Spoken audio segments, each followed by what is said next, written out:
আমাদের সঙ্গে রয়েছেন বাংলাদেশ থেকে নরেন্দ্র কুমার মজুমদার। আমি ওনার কাছেই সরাসরি চলে যাই। নরেন্দ্রবাবু, আপনি শুনলেন স্টুডিওতে বিজেপি মুখপাত্র বিমল শঙ্কর নন্দ কি বললেন, আপনার কি বক্তব্য? আমি জানি বিভিন্ন সময়তে আপনি বলেন ভারতের কি করা উচিত কি না, বা এবং বাংলাদেশও কিভাবে চলবে। আমার সত্যি জানতে ইচ্ছে করছে আজকে আপনি এই ঘটনার পরে কি বলবেন? কোন অধিকারে ভারত নিজের জমিতে সে কাঁটাতার দিচ্ছে, নাকি বেড়া দেবে, না পাঁচিল তুলবে, সে নিজের জমিতে দিচ্ছে? সেখানে বাংলাদেশের বর্ডার গার্ড তারা এসে বাধা দিতে এসেছিল কেন? মানে কিসের উস্কানি এটা? পায়ে পা দিয়ে ঝগড়া করার উস্কানি? একটা যুদ্ধ করানোর জন্য একটা সুরসুরি দেওয়া? ভারত তো যুদ্ধ করতে চাইছে না, কোনোভাবে কোনো পদক্ষেপ নিচ্ছে না। এটা কি ধরনের ব্যবহার হলো? এটা কি ধরনের পদক্ষেপ? কি বলবেন আপনি এটাকে? নমস্কার, আমি গর্বিত যে আমার বাংলাদেশে জন্ম হয়েছে এবং বাংলাদেশের বর্ডার গার্ড নিয়ে আমি সম্পূর্ণভাবে গর্বিত এবং আমি এই দেশকে ভালোবাসি। এই দেশের জন্ম আমার শত জন্মের কর্মের ফলে হয়েছে। কারণ বাংলাদেশের মতো একটা শক্তিশালী জন্মগ্রহণ করা একটা ভাগ্যের ব্যাপার, ভারতের মতো একটা দুর্বল দেশে জন্মগ্রহণ করা অন্য ব্যাপার। বিমল দা যে বললেন যে আমাদের যে বর্ডার গার্ডে যেটা করছেন, আপনি যেটা বললেন, এখানে সীমান্তে নো ম্যানস ল্যান্ড এবং 0 পয়েন্টের একটা ডিস্টেন্স থাকে, তারপর তার নিজস্ব সেই নো ম্যানস ল্যান্ডে 0 পয়েন্টে আপনারা বেড়া দিতে পারবেন না। 2 তারিখ যখন বেড়া শুরু করেন তখন আমাদের বর্ডার গার্ডের মানে আপত্তিতে আপনারা যে বেড়া বন্ধ করছেন তখন সেটা 0 পয়েন্টে। আপনারা আজকে বেড়া শুরু করছেন, দীর্ঘতে কাজ চলছে, কিন্তু সেটা 0 পয়েন্ট থেকে আপনাদের সীমানায় করছে। আপনাদের সীমানায় বেড়া দেবেন না, পুকুর কাটবেন না, গাছ লাগাবেন, এতে বাংলাদেশে কিছু আসা যায় না। আর বাংলাদেশ নিয়ে আমি যেভাবে বললেন দুর্বল, সরিষা খেতে ট্যাঙ্ক দিয়ে করে, একবারও বলবেন না। আপনার বয়স কত আমি জানি না, আপনি 2001 সালে আপনার বয়স কত ছিল? 2001 সালে আপনারা উস্কানি দিয়েছিলেন সীমান্তে। সেখানে পাদুয়ায় 16 থেকে 19 এপ্রিল এই 4 দিন যে গন্ডগোল করছিলেন, সেখানে আপনাদের 18 জন বিএসএফ মারা গেছে, আমাদের মারা গেছিল মাত্র 3 জন। আপনাদের 2 জন বন্দী হয়েছে, আমাদের 1 জনও বন্দী হয় নাই। আপনাদের 2 জন আহত হয়েছে, আমাদের মাত্র 5 জন আহত হয়েছিল। মনে পড়ে না? লজ্জা করে না আপনাদের? বাংলাদেশ নিয়ে তাচ্ছিল্য করেন। 2001 সালে শিক্ষা হয় নাই, 2005 সালে 18 বর্ডারে গন্ডগোল করছিলেন, সেখানে আমাদের অ্যাসিস্ট্যান্ট কমান্ডার শ্রীমান জীবন কুমার। আপনি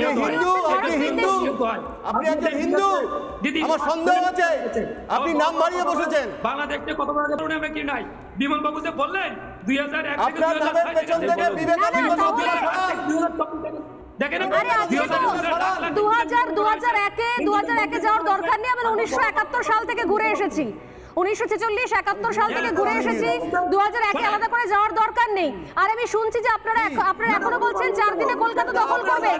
কি নিয়ে দখল করবেন? কি নিয়ে দখল করবেন? আপনারা কতখানি মানে লজ্জা ঘেন্না ভয় দিন থাকতে নয়। আমি শুনেছি আপনারা কোন জায়গা থেকে কথাগুলো বলছেন প্রতি মুহূর্তে, ভারত থেকে সহায়তা নিয়ে, ভারত থেকে সাহায্য নিয়ে আপনারা ভারতের জমিতে কাঁটাতার দেওয়া হবে কি হবে না সেটা নাকি আপনার দেশের সিকিউরিটি গার্ড ঠিক করতে আসবে। আজকে পালিয়ে গেল কেন? চোর ঠেকাতে বেড়া লাগায়। বেড়া কেন লাগায়? বেড়া চোর ঠেকাতে লাগায়। আপনারা চৌর্য ভিত্তি করেন বলেই ভারতকে বেড়া লাগাতে হয়েছে। আপনারা চৌর্য ভিত্তি করেন বলেই বেড়া লাগাতে হয়েছে। আপনার নামের পেছন থেকে বিবেকানন্দ সরান। আমরা কথা বলি, 2001 এখানে 1971 সাল আছে। আমি একটু বলি, যুদ্ধের উস্কানি দিচ্ছে, যুদ্ধের উস্কানি দিচ্ছে, এই যে স্টুডিওতে বসে যুদ্ধের উস্কানি দিচ্ছেন, এই যে আপনাদের মোহাম্মদ ইউনূস প্রতি মুহূর্তে যুদ্ধের উস্কানি দিচ্ছে, এই যে আপনারা প্রতি মুহূর্তে বলছেন যে বন্ধু রাষ্ট্র আছে সেখান থেকে পরমাণু বোমা নিয়ে এসে আপনারা ভারতে ফেলবেন, এর ফল কি হতে পারে আপনি জানেন? নরেন্দ্রবাবু, এর ফলাফলটা জানেন তো? ভারতীয় মিডিয়ায় বসে যুদ্ধের উস্কানি দিচ্ছেন, এর ফলাফলটা সামলাতে পারবেন তো? আমি আপনার কাছে আসছি, আমি আপনার কাছে আবারও আসবো, উত্তর নিয়ে নেব। আমি আসছি, আপনাকে শুনুন, একটু শুনুন, এবারে প্লিজ একটু শুনুন। হয়েছে, এবার একটু শুনুন। সেটা হচ্ছে যে আমার যদ্দূর মনে হচ্ছে আপনার চেয়ে আমার বয়স একটু বেশিই হবে, কারণ 71-এর স্বাধীনতা যুদ্ধের কথা আমার অল্প হলেও মনে আছে। আপনার মনে আছে কিনা জানি না, তখন আমি মেদিনীপুরের গ্রামে থাকতাম, কিন্তু অল্প হলেও মনে আছে। তারপর থেকে তো আমি দেখেছি। আর আমার পাশে একজন আছেন যিনি লড়াই করেছিলেন। আমি আপনার একটা কথা বলি, এই কাঁটাতারের বেড়া ভারত দিয়েছে, আপনারা কিন্তু দেননি।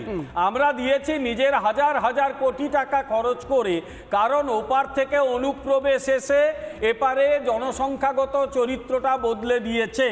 যদি এত আপনি আপনার দেশকে ভালোবাসুন, আমার কোনো আপত্তি নেই। মানুষ জাতীয়তাবাদী হবে যেদিন, সব মানুষ জাতীয়তাবাদী হবে, পৃথিবীর চরিত্রটা বদলে যাবে। কিন্তু সমস্যা হচ্ছে আপনাকে এটা স্বীকার করতে হবে, সেটা হচ্ছে যে এই বাংলাদেশ থেকে দলে দলে হিন্দুরা পালিয়ে এসেছে, কারণ তারা ইসলামিক ফান্ডামেন্টালিস্ট গোষ্ঠীর হাতে মার খেয়েছে, তাদের স্ত্রী মা বোনেরা ধর্ষিত হয়েছে, এবং বাংলাদেশের গবেষক বইয়ের নাম চাইলে দিয়ে দেবো, তারাই বলেছে যে বাংলাদেশ হিন্দু শূন্য হতে চলেছে।